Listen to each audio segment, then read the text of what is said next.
ये कहानी है आरती नाम के एक ऐसे महिला की जिसके तीसरे पति की चाहत में अपनी जान गंवानी पड़ी। आरती का विवाह रमेश नाम के एक आदमी से हुआ था जो एक राजमिस्त्री का काम करते थे। तो आइए जानते हैं आज के इस सीरीज में आरती की कहानी। भले ही रास रंग में अब रमेश की पहले जैसी रुचि नहीं रह गई थी, मगर पति की उपेक्षा से परेशान आरती की ख्वाहिशों का जलजला कम नहीं हुआ था। तभी उसके जीवन में राजू नाम का एक युवक आया। उस दिन फरवरी 2019 की 26 तारीख थी। शाम 5 बजे का वक्त था। थाना काकादेव के एसओ राजीव सिंह थाने से कहीं जाने के लिए निकलने ही वाले थे। तभी एक आदमी बदहवास हालत में उनके पास पहुंचा। वह अपनी सांसों को दुरुस्त करते हुए बोला, सर जल्दी चलिए, हमारे मकान में एक महिला की हत्या कर दी गई है। हत्या शब्द सुनते ही एसओ चौंके।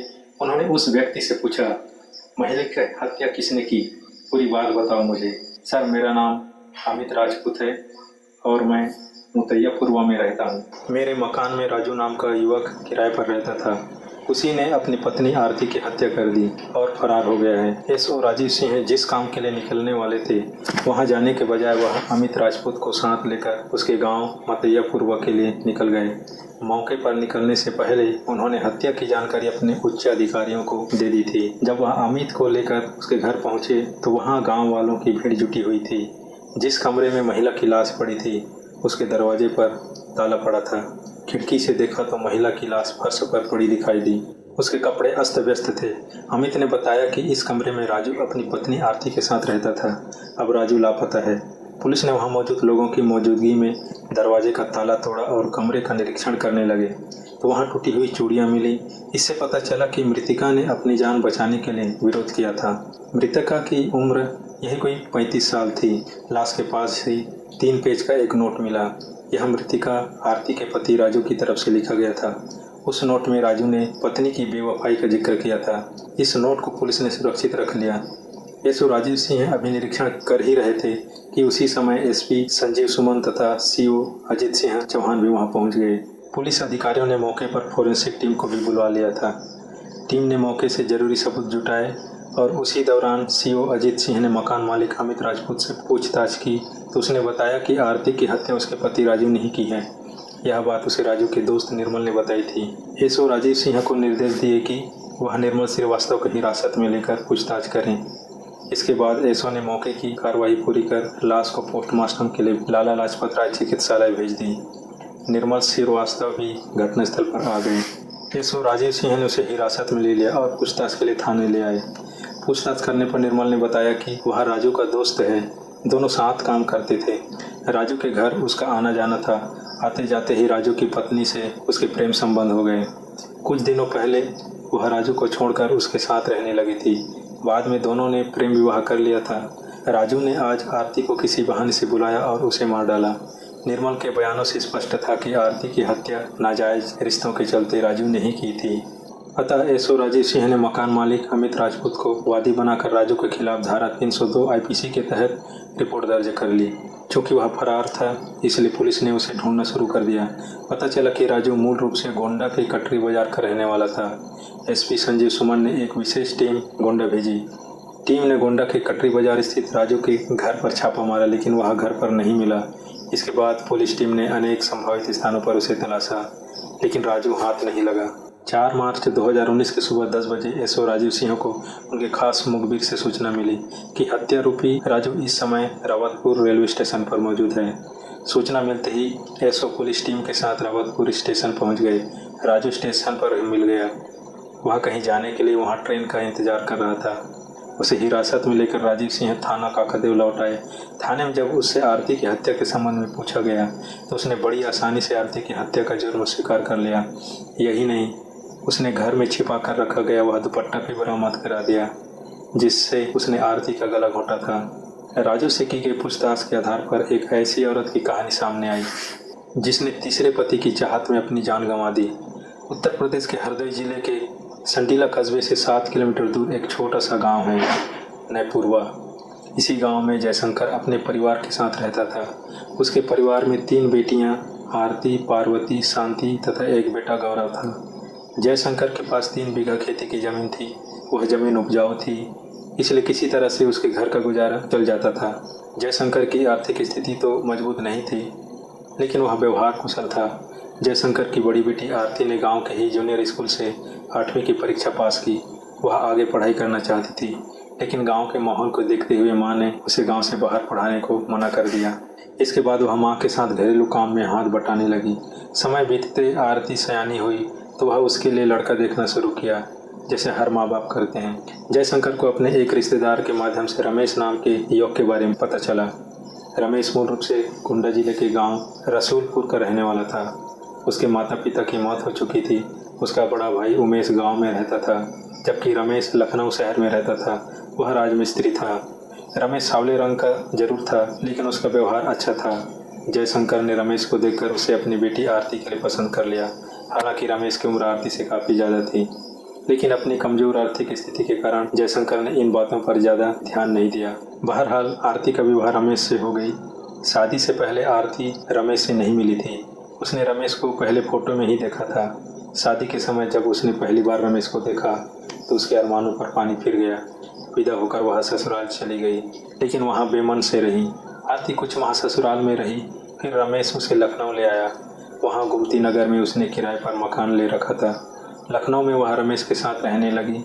आरती को शराब से नफरत थी, जबकि रमेश शराब का आदी था। शराब पीने को लेकर दोनों में अक्सर तकरार होती रहती थी। बढ़ते समय के साथ आरती 2 बच्चों की माँ भी बन गई। 2 बच्चों की माँ बनने के बावजूद उसके शरीर की कसावट बनी हुई थी। वह बन संवर कर रहती थी, जिससे वह पहले से और अधिक सुंदर दिखने लगी थी। रमेश राजमिस्त्री था। दिन भर धूप छाँव में काम करके जब वह शाम को घर आता तो इतना थक चुका होता था कि खाना खाकर निढाल होकर सो जाता। आरती उसे झंझोड़ती तो कभी वह बेमन से उसकी इच्छा पूरी करता। पति की उपेक्षा से आरती परेशान थी। ऐसे तो आरती का दाम्पत्य सामान्य नहीं था। भले ही रास रंग में अब रमेश की पहले जैसी रुचि नहीं रह गई थी, मगर आरती की ख्वाहिशों का जलजला कम नहीं हुआ था। तभी अचानक उसके जीवन में राजू नाम का युवक आया। राजू मूल रूप से गोंडा के ही कटरा बाजार का निवासी था। लखनऊ में रहकर वहाँ मजदूरी करता था। गोमती नगर स्थित जिस बहुमंजिला इमारत के निर्माण में रमेश राजमिस्त्री का काम करता था, उसी में राजू मजदूरी करता था। रमेश और राजू दोनों ही गोंडा के रहने वाले थे, इसलिए दोनों में खूब पड़ती थी। काम खत्म होने के बाद दोनों शराब के ठेके पर जाते, साथ बैठकर खूब शराब पीते। शराब के लिए पैसे राजू ही देता था। एक शाम दोनों के कदम शराब ठेके पर जाकर रुके तो रमेश बोला, यार राजू, तुम अक्सर अपने पैसों से मुझे शराब पिलाते हो, लेकिन आज मैं तुम्हें शराब की दावत दूंगा। शराब के साथ आज का खाना तुम मेरे घर पर ही खाओगे। राजू इसके लिए राजी हो गया। रमेश यह सोचकर खुश था कि दोस्ती में उसने यह नेक काम किया है, लेकिन यही उसकी सबसे बड़ी गलती थी। उसी शाम राजू रमेश के घर पहुंचा तो पहली बार आरती से सामना हुआ।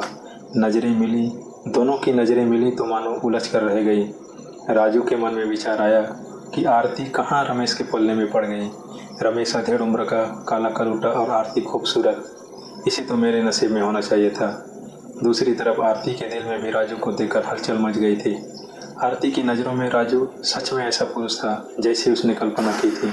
उस रोज़ राजू ने आरती के हाथ का खाना खाया तो उसने उसकी जमकर तारीफ की। खाने पीने के दौरान कई बार राजू और आरती की आंखें चार हुई। इस अल्प अवधि में ही राजू और आरती में आंखों के जरिए नज़दीकियाँ बन गई।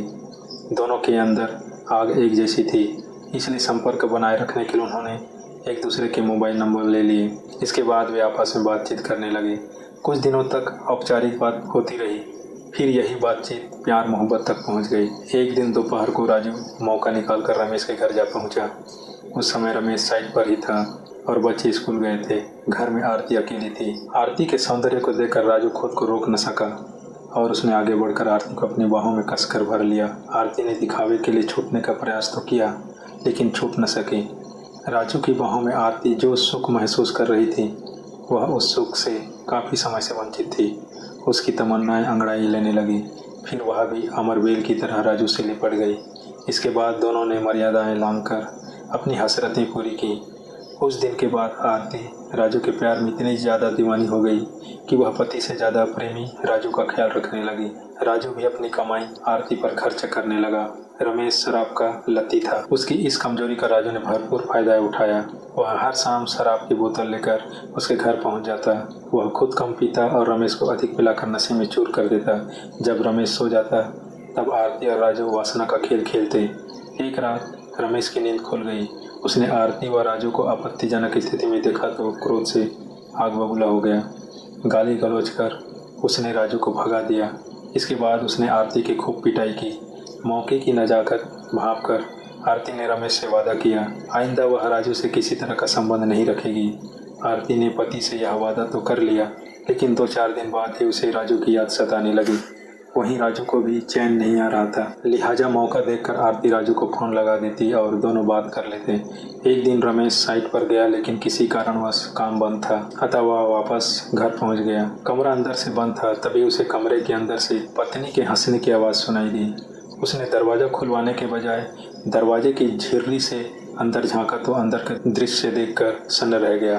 कमरे में आरती राजू के साथ मौज मस्ती कर रही थी। दोस्त के साथ पत्नी को एक बार फिर देखकर रमेश का खून खौल उठा, लेकिन वह बोला कुछ नहीं। कुछ देर वह जड़वत खड़ा रहा। उसके बाद दरवाज़ा खुलवाया तो अपराध बोध से आरती व राजू कांपने लगे।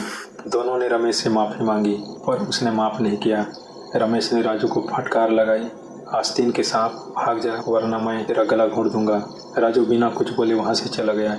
इसके बाद रमेश ने सारा गुस्सा आरती पर उतारा।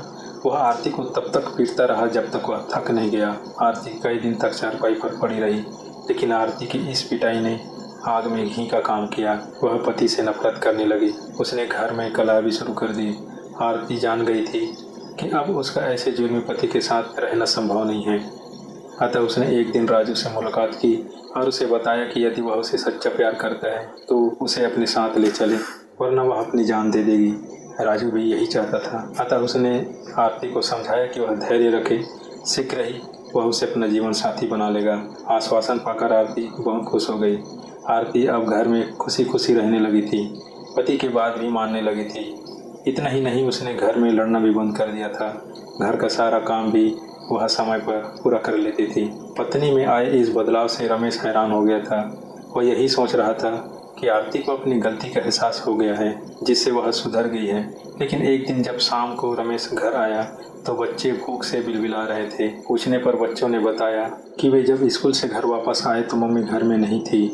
उन्होंने पास पड़ोस में खोजा, लेकिन वह नहीं मिली। बच्चों की बात सुनकर रमेश का माथा ठनक गया। उसने घर में नज़र दौड़ाई तो संदूक का ताला खुला था।